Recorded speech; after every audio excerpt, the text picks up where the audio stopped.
Bonsoir à toutes et à tous, heureux de vous retrouver pour la tranche info en direct sur votre antenne Canal 10 Télévision avec au programme de cette soirée Info 10, le journal local et régional qui sera suivi du Focus.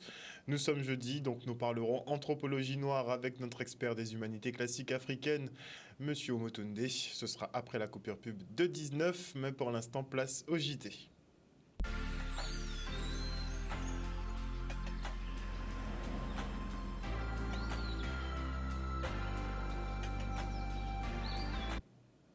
Nous sommes le jeudi 23 juin 2022 et notez que les 27 États membres de l'Union européenne accordent à l'Ukraine et la Moldavie le statut de candidat justement pour intégrer cette union. On verra ce qui se passe par la suite. En tout cas, en local, la plateforme d'intervention régionale en Amérique de la Croix-Rouge, la PIRAC, s'est dotée d'une unité mobile de dessalement d'eau de mer. Le dispositif permet de dessaler 1 mètre cube d'eau par heure, un outil qui peut s'avérer très utile en cas de catastrophe naturelle. Le reportage de Stanley Manicor. On travaille sur un système de potabilisation de l'eau de mer en direct. C'est une unité mobile en fait qui peut être déployée en urgence suite à des catastrophes telles un séisme ou une inondation ou un cyclone pour produire rapidement de l'eau potable pour les populations à partir d'eau salée. Donc elle est dédiée pour l'instant à être déployée sur la Caraïbe pour venir en secours aux populations en urgence. Oui, c'est ça. Cette unité pour l'instant est unique. Il y a un seul exemplaire qu'on a travaillé donc avec notre partenaire Aquassistance qui est basé en métropole. Et donc on a fait le choix de placer cette unité dans la Caraïbe puisque c'est évidemment le terrain le plus propice à un déploiement d'urgence vu qu'on a, comme vous le dites bien, de l'eau de mer tout autour de nous. Et certaines îles n'ont pas d'eau de surface, pas d'eau douce, comme ça a été le cas à Saint-Martin en 2017 après Irma. Et donc on est obligé d'avoir des techniques de potabilisation d'eau de mer.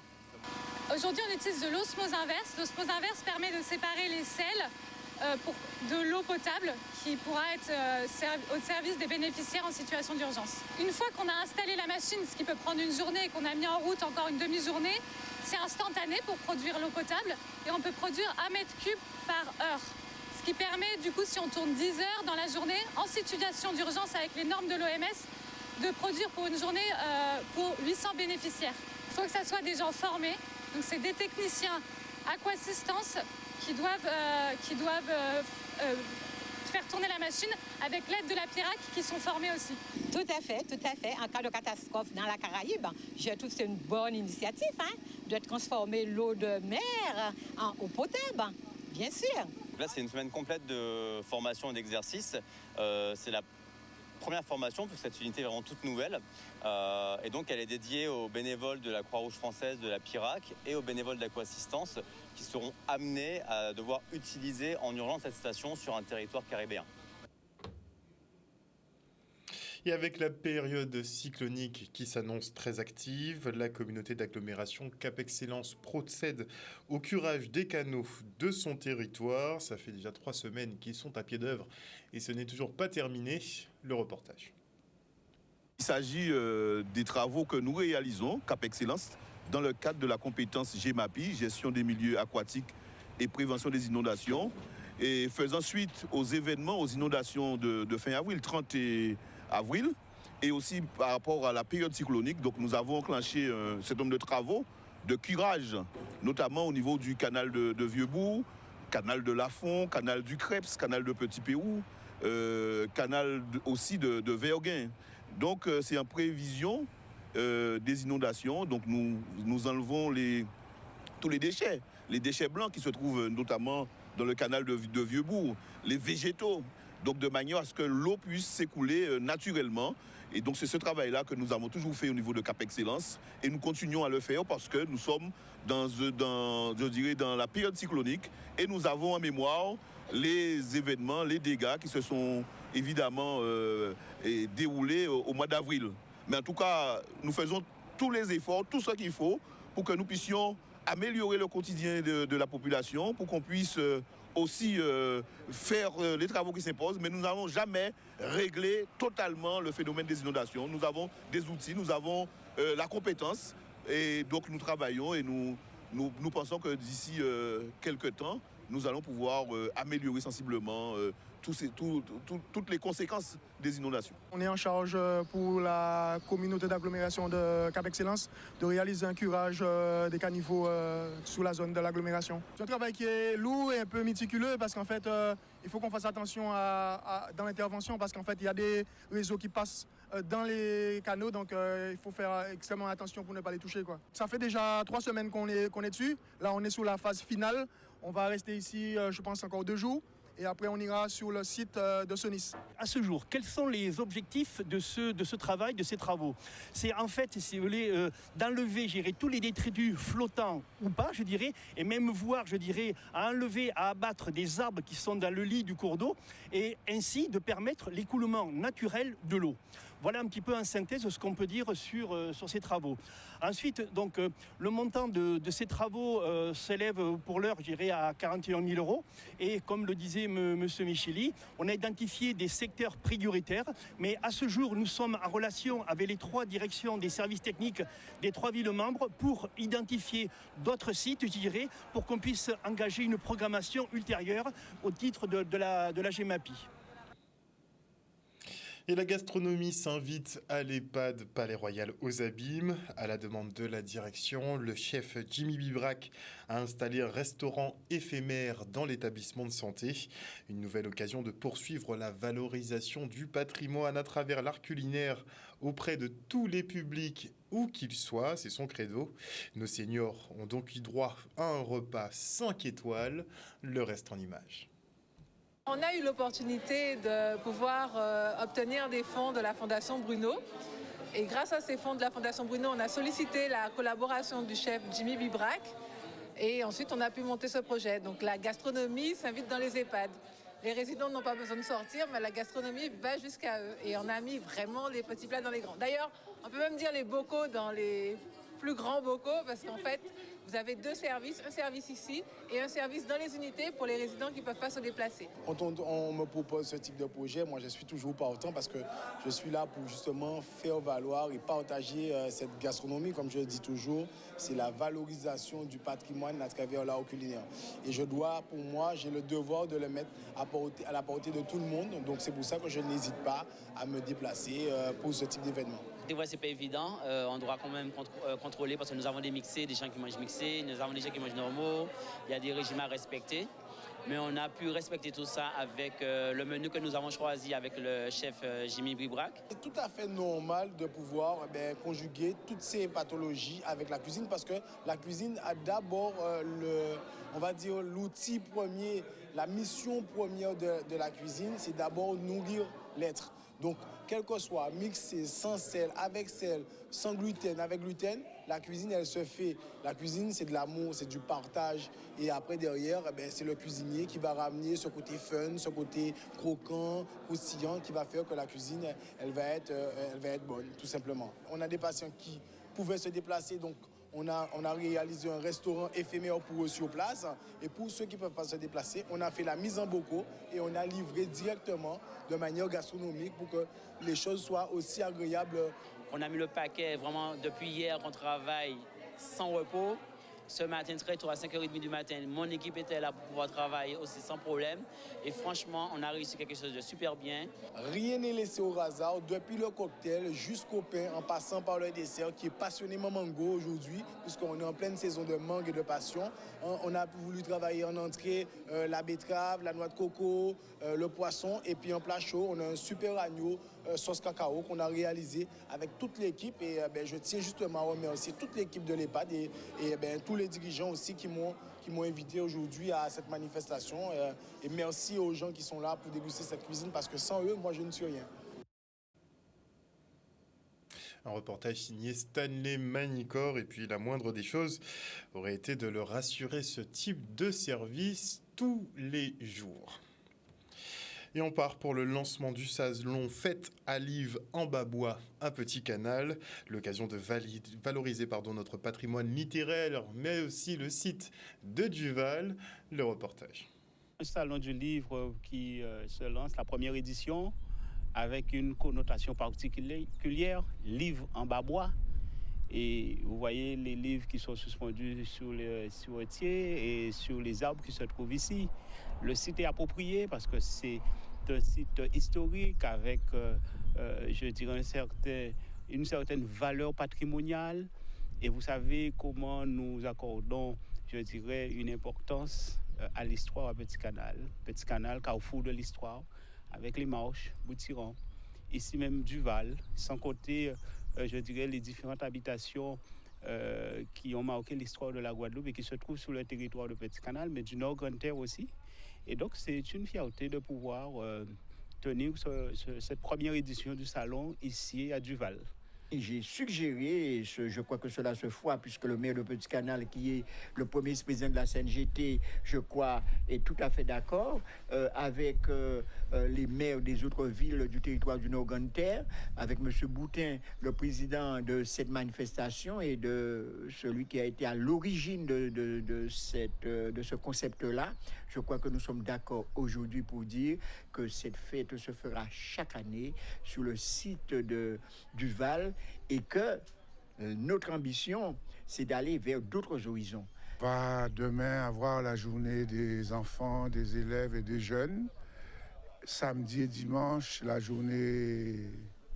les journées grand public, et on verra ce que ça donnera si le public répond. On les appelle à venir nombreux sur le site, où ils pourront passer un bon moment parce qu'il y aura des livres, il y aura des auteurs, il y aura des écrivains, il y aura de la restauration, il y aura de l'animation. Donc ils peuvent venir sans crainte. Donc c'est belle parce que tout le monde y en est pour l'idée qui est noble, qui est belle. Et c'est ça qu'on va construire un pays. C'est-à-dire cette idée de faire société, de construire un peuple à travers la lecture, les écritures, et surtout des valeurs sûres qui sont les nôtres. Un pays qui fait... en Banzil qui fait tout ça bel écrivain, tout ça écrivain qui faut que tout le monde va reconnaître l'autre bord, eh bien minimum nous pouvons faire à niveau à nous, c'est de mettre travail à eux, contribution à eux, en met à tout le monde, en met à tout jeune Guadeloupéen, pour que demain après, ben nous fait des petits condés, nous fait des petits pépins, nous fait des petits grippons, nous fait des petits, des petits elchides qui travaillent à continuer. Donc c'est vraiment ça que les phares demeurent à jamais allumés. Et là c'est une très belle opportunité pour renouer avec le livre, combattre l'illettrisme aussi, et vraiment construire le peuple, construire la société. On parle d'éducation populaire, on parle de pleine valeur, on parle de construction de peuple, on parle de lecture publique. Et bien là, il faut aller au-delà avec du concret comme cela. Et c'est très bien d'associer les scolaires, d'associer les professionnels, les écrivains, nos intellectuels. Et le pays fait bloc dans de belles opérations comme celle-là. Et les images sont signées Olivier Félix. Et on ouvre le volet sport avec le triathlon des écoles de la ville de Sainte-Anne. 183 petits se sont affrontés sur les 3 épreuves avec de la natation sur 50 mètres, du vélo sur 2 km et 500 mètres de course à pied. Le retour en image avec Maxime Morel. On a mis tout au cours de l'année des séances d'apprentissage en natation, en vélo et en course à pied. Donc il paraissait tout à fait normal qu'en fin d'année, on leur propose de mettre tout ça ensemble et de voir comment ils se comportent. Donc ce sont des élèves qui vont du CE2 au CM2. Donc comme j'ai dit, 183 élèves à peu près qui vont prendre le départ ce matin sous un temps merveilleux et loin de la brume de ça, puisqu'on est sur un report la manifestation devait déjà avoir lieu le jeudi dernier. Ils sont impatients de commencer, le temps de faire les derniers ajustements au niveau de la sécurité, puisque la police municipale nous accompagne de façon très très serrée pour qu'on puisse bien sécuriser le parcours sur la route. Donc on attend un dernier ajustement et ils vont prendre le départ dans quelques instants. Les enfants partent de la plage du Beau, au niveau de la digue, vont devoir nager 50 mètres et sortir de l'eau pour aller récupérer leur vélo qui est déjà prêt, qui est organisé par les parents. Ensuite partir sur route pour une distance de 2 km, rejoindre le complexe sportif de French et arriver là-bas, ils vont participer à la dernière phase de ce triathlon qui est la course à pied, 500 mètres sur le terrain de football. C'est top en fait, c'est vraiment la jonction de plusieurs activités, de plusieurs disciplines. Donc c'est le travail de toute une année parce qu'ils ont fait du vélo, ils ont fait de la natation, ils ont fait de la course à pied à l'école. Donc c'est un aboutissement. Ça a été, il y avait des petits coups, sinon je faisais comme si il n'y avait pas de coups et aussi c'était super. Grande championne a gagné, elle a gagné sa session de nage, donc je suis fière d'elle. Et on se rend maintenant à Pierre et Vacances pour la présentation des premiers Jeux de la Caraïbe et l'inauguration du village Caribbean Games. Cette année, pour la première fois, la Guadeloupe accueille cette compétition sportive qui rassemble pas moins de 30 pays autour de 7 disciplines. Nos champions devront se surpasser en athlétisme, natation, vélo, futsal, netball et judo. Bon, il y aura des adaptations à faire pour le netball puisque c'est pas une discipline qu'on pratique ici en Guadeloupe. On espère qu'ils vont quand même nous faire honneur. À noter que les tickets pour les compétitions seront disponibles uniquement en ligne. Développement durable oblige. On fait le point avec Alain Sorez. Ce sont les premiers Jeux de la Caraïbe. Il y a eu plusieurs tentatives, donc c'est pour cela qu'avec tous nos collègues de la Caraïbe, nous voulons absolument faire cette première édition en 2022 et donc en Guadeloupe. Et c'est pour cela que nous allons mettre tous les moyens, même si pour une première édition, nous nous attendons à quelques difficultés en termes de management, mais également aussi en termes peut-être de sportifs. Donc c'est une première édition avec tout ce que cela comporte, dans un contexte très difficile, à la fois après 2 ans d'arrêt, après des difficultés financières, avec un contexte économique pour certains pays, certaines délégations. Donc voilà, nous avons des médias possibles, notamment peut-être en natation. Comme d'habitude, j'allais le dire. Mais dimanche, nous avons le rassemblement de cette fois-ci de notre équipe Guadeloupe. Et nous allons faire passer le message, cette fois-ci, le message sportif, à ce que nous attendons comme comportement de nos sportifs. Nous sommes habitués, nous avons accueilli les Carifta, nous avons l'habitude d'accueillir donc des événements de taille. Nous avons tout simplement remis en place les fonctions habituelles, la restauration, l'hébergement.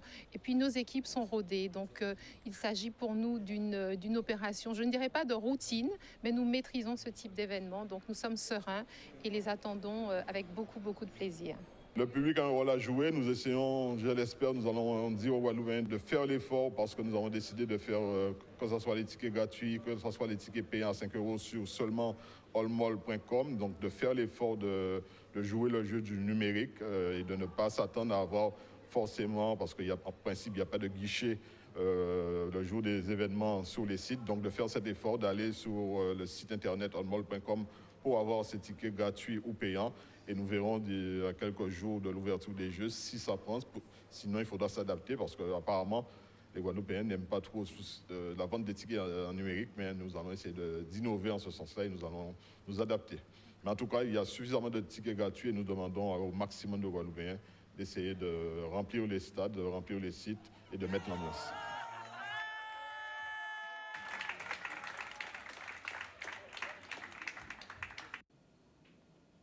Et on part pour la MG Race à Marie-Galante. Oui, ça s'est bien passé. Dans une organisation de sport mécanique, le plus important déjà, c'est qu'on n'ait pas de blessés, qu'on n'ait pas perdu un pilote. Voilà, bon, il y a eu des pannes, et ça c'est normal, c'est un sport mécanique comme je le disais, mais globalement ça s'est bien passé. La première étape, bon, je coupe la ligne d'arrivée en premier. Mais il y a une bouée que j'ai ratée, donc du coup j'ai marqué 0 points. Donc la deuxième, je la gagne, donc ça me remet dans le coup. Ben, tant mieux, on est là et on va continuer. La course, elle est encore longue, c'est jusqu'à samedi. Donc encore plein de choses peuvent se passer. Bon, espérons que tout va bien se passer jusqu'à samedi et qu'on pourra remporter peut-être cette course. C'est qu'on a un départ décalé, on ne part pas tous en même temps. Donc forcément, on a un petit peu de mal à savoir où on est exactement parce qu'on remonte progressivement sur les gens qui sont partis devant nous. Mais bon, déjà, on n'a pas les mêmes machines, elles sont beaucoup plus puissantes, les leurs. Donc il faut vraiment revenir tranquillement. Bon, on sait qu'à partir du moment où on les a rejoints, on est devant eux au scratch puisqu'on part derrière. Mais bon, là, pour la finale, je ne sais pas trop, là, mais ça doit pas être trop mal. 1 ou 2 maxi. Parle-moi un peu des conditions de mer. Comment c'est, là? C'était toujours bien flat? Ah non, là, ça bouge beaucoup. Au fond, c'est... Je crois que vous aurez de belles photos parce que dans le bateau, ils sont régalés. Il y avait des creux de pas loin de 2 mètres là où il y avait la bouée. On faisait des gros jumps. Non, ça bougeait vraiment pas mal. C'était des vraies conditions de offshore. Cet après-midi, c'était bien. Maintenant, demain, l'étape qui va nous emmener à Saint-Félix. Je ne sais pas quelles sont les conditions météo de prévues, mais ça devrait être une étape très compliquée parce que ceux qui n'ont pas de GPS, on ne parle pas de tracker parce que le tracker, ça nous permet à nous, au PC Course, de savoir où est le pilote. Mais lui, le pilote, s'il n'a pas un GPS, il ne peut pas forcément savoir où se trouve la bouée.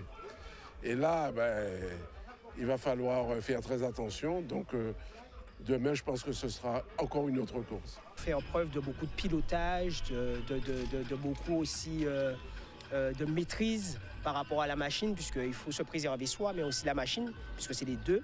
Il faut une bonne alchimie entre les deux qui permet, cette alchimie, c'est ce qui permet justement de passer la ligne d'arrivée dans de bonnes conditions. Donc samedi, j'espère que ça va se lever un petit peu et qu'on verra bien quels sont les meilleurs pilotes sur cette MGOS. Quand on vient sur une course comme Marie-Galante, même nous organisateurs, puisqu'on vient tous de Guadeloupe, c'est un vrai challenge. Parce qu'il faut trouver des hébergements, s'il y a une vraie logistique. Après tout ça, c'est un coût. Maintenant, on va s'asseoir, à la fin de la manifestation, on va s'asseoir autour d'une table, discuter avec les collectivités, mais en tout cas, la région a bien compris qu'il fallait donner un souffle nouveau à Marie-Galante et il nous accompagne sur cet événement.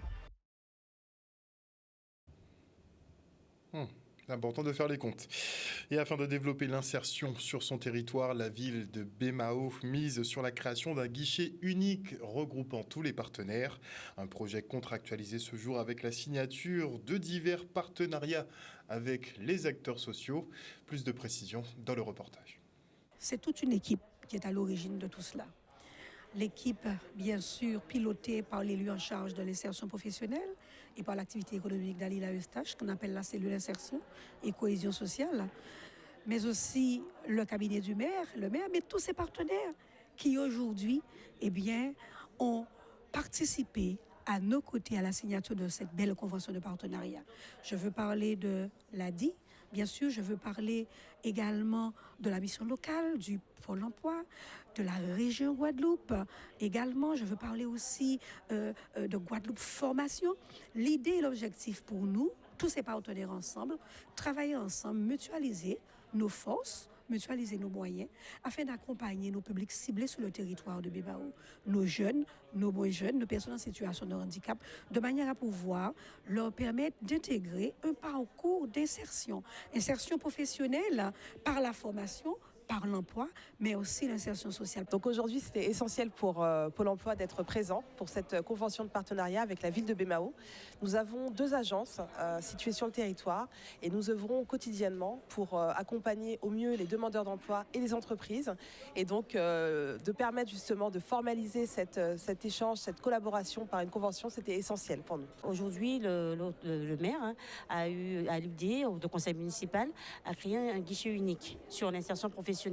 Alors dans ce cadre, nous avons contacté différents partenaires tels que la mission locale, le Pôle emploi, Envergure, comme vous avez vu, A2I et l'ADI, justement pour nous accompagner dans cette démarche de partenariat pour pouvoir aider les personnes, les demandeurs d'emploi, aussi bien les jeunes que les moins jeunes, dans leur parcours d'insertion pour une insertion durable professionnellement. Plus de 400 jeunes qui ont été accompagnés par la cellule d'insertion de la ville et la mission locale, et bien plus de la moitié de ces jeunes ont pu intégrer un parcours d'insertion. Donc la ville, nous poursuivons notre politique publique en faveur de l'insertion et j'ai ce langage de franchise et de vérité. Je le dis aux jeunes, la ville ne pourra jamais intégrer tout le monde. C'est pourquoi nous voulons, vaille que vaille, les accompagner sur tous les dispositifs qui existent, le Pôle emploi. Donc, continuer nos politiques publiques, continuer la vigueur que nous avons à accompagner nos jeunes de manière à ce que cette mandature soit réussie avec eux, pas sans eux, pour nous permettre de réussir cette ambition-là. Et on enchaîne avec le séminaire autour du plan local d'insertion de la Riviera du Levant. L'objectif étant de déterminer les besoins pour les entreprises et les acteurs sociaux. Regardez. La direction de l'emploi et la cohésion sociale de la CAR, la Riviera du Levant, nous organisons donc aujourd'hui un séminaire sur le PLI, le plan local d'insertion pour l'emploi. Donc l'objectif aujourd'hui sera de cette matinée, c'est vraiment qu'on puisse échanger sur les enjeux du PLI avec l'ensemble des partenaires pour qu'on puisse en fait voir dans quels sont les dispositifs qu'on pourrait mettre en place. Il s'agit pour nous de savoir de quoi parle-t-on, parce que depuis 1999, ce dispositif existe et que la loi Notré a permis effectivement de rendre beaucoup plus large les compétences. Et il s'agit de mettre en place sur ce territoire le PLI. Et nous, c'est de savoir la question fondamentale de quoi avons-nous besoin en fin de compte. Et là, nous avons besoin de la partie économique, c'est-à-dire des entreprises, et les travailleurs sociaux qui accompagnent les personnes vers ces entreprises. Et là, il faut mettre en place cette synergie d'acteurs pour permettre effectivement à résoudre le problème de l'insertion. Il y a un portage politique qui doit être extrêmement important. Ça, c'est une première chose. Alors, visiblement, il l'est, mais il faut qu'il soit important dans la durée. Parce qu'en fait, on va traverser des tempêtes, des moments qui sont complexes et il faut qu'ils soient importants dans la durée. Et puis l'autre aspect, c'est l'initiative, c'est la capacité à faire des projets qui soient adaptés au territoire. Donc aussi bien entendu les entreprises, mais aussi des projets de territoire. Des projets, construire, mettre de l'ingénierie de projet, comme ça a été fait, donc on a vu avec Madame Davidi.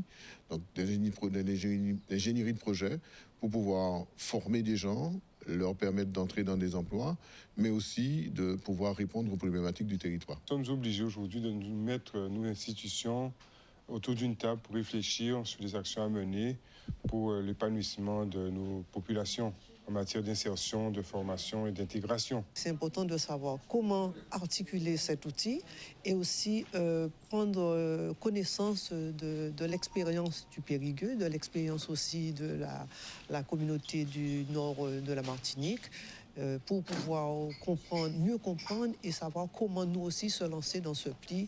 Certes, on sait que c'est un outil qui est intéressant, mais c'est important d'avoir l'expérience déjà, le vécu d'autres partenaires. Pour qu'on puisse trouver des bonnes réponses, il faut qu'on fasse des bonnes réponses et des adaptations à ce qui existe déjà. Donc utiliser le droit commun, ça a été dit, mais utiliser le droit commun en mobilisant, parce que le FSE nous permet cela, de pouvoir faire des projets qui soient adaptés, véritablement ajustés à ce que nous voulons faire. Un reportage signé Maxime Morel. Et voilà, chers téléspectateurs, nous sommes arrivés au terme de ce journal. Merci pour votre fidélité à ce programme. N'oubliez pas que sur Canal 10 Télévision, vous faites l'information que nous diffusons. Le journal local revient demain à 18h30. Passez une bonne soirée sur notre antenne. Bisous, bisous tout le monde.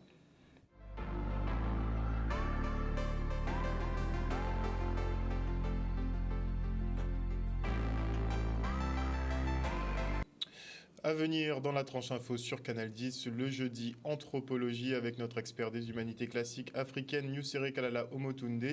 Et avant la coupure pub, je dis bonsoir à qui donc. Bonsoir à Marie-Lou, à Johanna Bon, à Patricia de Normandie, à Wilma Blondeau.